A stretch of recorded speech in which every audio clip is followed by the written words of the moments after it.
L'histoire débute avec le personnage qui est Yato, un dieu que l'on pourrait qualifier de sous-coté. Non mais regardez cet homme, il pourrait faire orgasmer une fille, qu'importe son âge. You so fucking precious when you smile.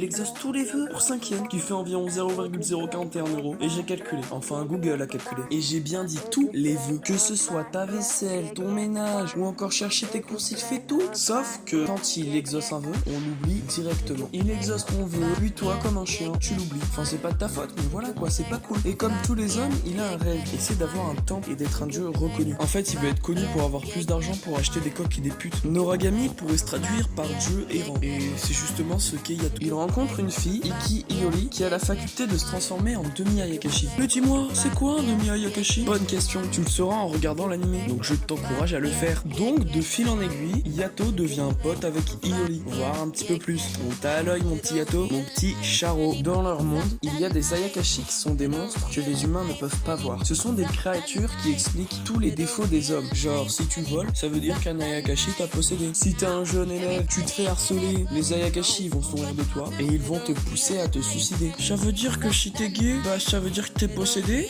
ou que si t'es féministe, t'es possédé aussi. Ta gueule! Veuillez m'excuser. Et ces Ayakashi, pour les tuer, il nous faut 50 grammes de beurre, 25 grammes de levure et 100 grammes de farine. Non, je déconne. Faut juste un instrument divin. Croyez pas, c'est une recette de cuisine le truc. On n'est pas dans Shogeki no Soma. Pour résumer, un instrument divin, c'est quelqu'un qui est mort, mais qui tenait à la vie. Genre, il voulait pas. C'est pas un suicide. Non, non, il tenait à la vie. Il voulait vivre. Et on va suivre les aventures de Yato, Iori et Yukine, qui est lui-même instrument divin de Yato. Donc, t'as compris. Je t'invite à regarder l'anime. En plus, c'est rapide. Il n'y a que 2 saisons de 12 épisodes chacun. J'ai calculé, ça fait 8h30 de visionnage environ. Donc, comme d'habitude, la vidéo contiendra du spoil. Ah là là, Noragami. C'est le genre d'anime que tu conseilles à un pote, mais sans lui forcer la main en mode ouais, regarde, tu vas voir, c'est assez cool. Mais j'en avais gardé de bons souvenirs, car je l'avais regardé il y a 2-3 ans. Et en 2-3 ans, tu mûris dans ta tête. Et j'ai bien fait de le regarder, car je l'ai vu d'un autre œil, plus réfléchi. Je faisais gaffe à l'histoire, que j'avais d'ailleurs oublié. D'habitude, une histoire, ça s'oublie pas, complètement en tout cas. Mais moi, j'avais tout oublié.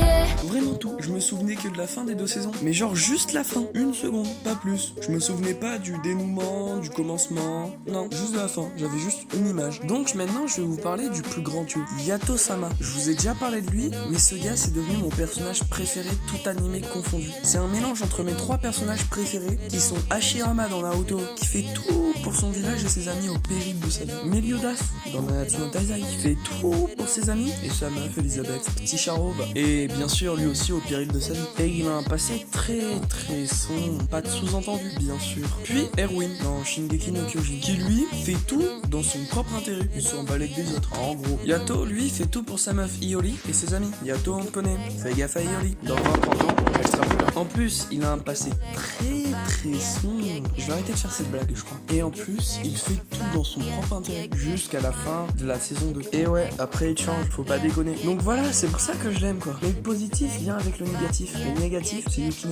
Durant, en tout cas, la première saison, c'est un gamin chiant pourri gâté qui profite des autres et qui met en danger son maître jusqu'à presque le tuer. Et quand Iori cherche quelqu'un pour sauver Yato, bah lui Yukine, il en a rien à foutre. Oh, je vous jure, j'avais envie de le baffer, de casser mon écran. Il m'a gâché une partie de plaisir. Mais bon, après son misogi, mais dis-moi, c'est quoi un misogi? Bah figure-toi que je t'avais dit de regarder l'animé, donc si t'es arrivé jusque là, ça veut dire que tu l'as vu. Et si t'as vu l'animé, tu sais ce que c'est un misogi. Du coup, continue. Après son misogi, il devient un vrai instrument divin respectable et qu'on apprécie d'ailleurs. Parlons fanservice. Et oui, comme dans tous les bons animes, il doit en avoir. Et on en a avec Bishamon, cette déesse, dans le sens propre et figuré. Non mais regardez-moi cette beauté. On la voit de haut en bas, droite à gauche. Et elle est pas là juste pour le fanservice, attention. Elle a une histoire. Et ouais. Et bien sûr, il y a Iori aussi. Si vous préférez les brunes, team blonde, team brune, dites-le moi dans les commentaires pour que j'en gratte. Et en plus de cela, si vous êtes fan des lolis, parce que oui, il y a un dieu pour tous les goûts, priez pour Kofuku, ma loli préférée de Noragami. Et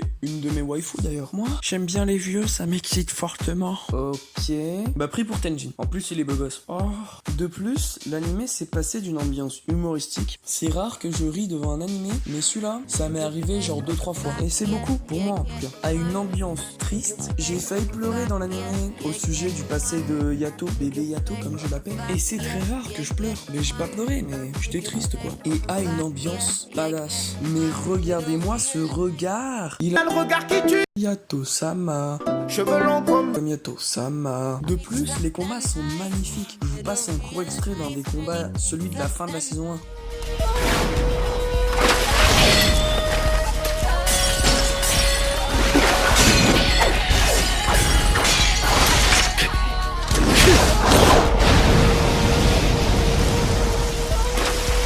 Et bien sûr, comment parler de Noragami sans ses openings génialissimes. Ambiance sur 20. Mais avant de vous faire écouter un court extrait, je vous fais écouter ce petit chant africain qui est en soi un OST assez ambiançant de Noragami. En y réfléchissant, cet anime est truffé d'ambiance. Oui, j'ai utilisé le mot truffé. Allez, je vous balance l'OST.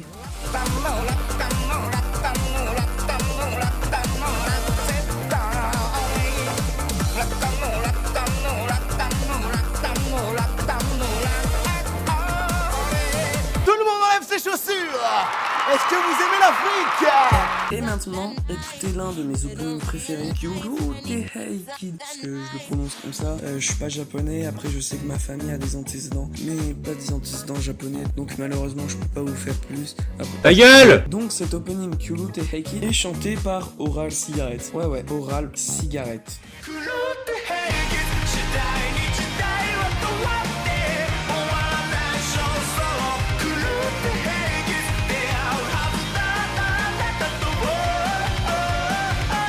En conclusion, Noragami est un très bon manga. Est-ce que je le préfère à Hunter x Hunter? Oui, je pense. Du coup, si vous l'avez pas vu, foncez le voir. Je sais très bien qu'il y en a qui sont restés jusqu'à la fin et qu'ils ont pas vu cet animé légendaire. C'est pour ça que j'ai essayé de ne pas spoil, en tout cas le moins possible. Vous avez bien vu que je n'ai jamais parlé de la saison 2, qui est pourtant une très bonne saison, mais c'est juste que je voulais pas spoil. Du coup, si je devais lui donner une note, je lui donnerais un 8. 0,5 points de plus que Hunter x Hunter, parce qu'il est cool, vraiment très cool. Moi je vous laisse sur ces mots. Tchuss.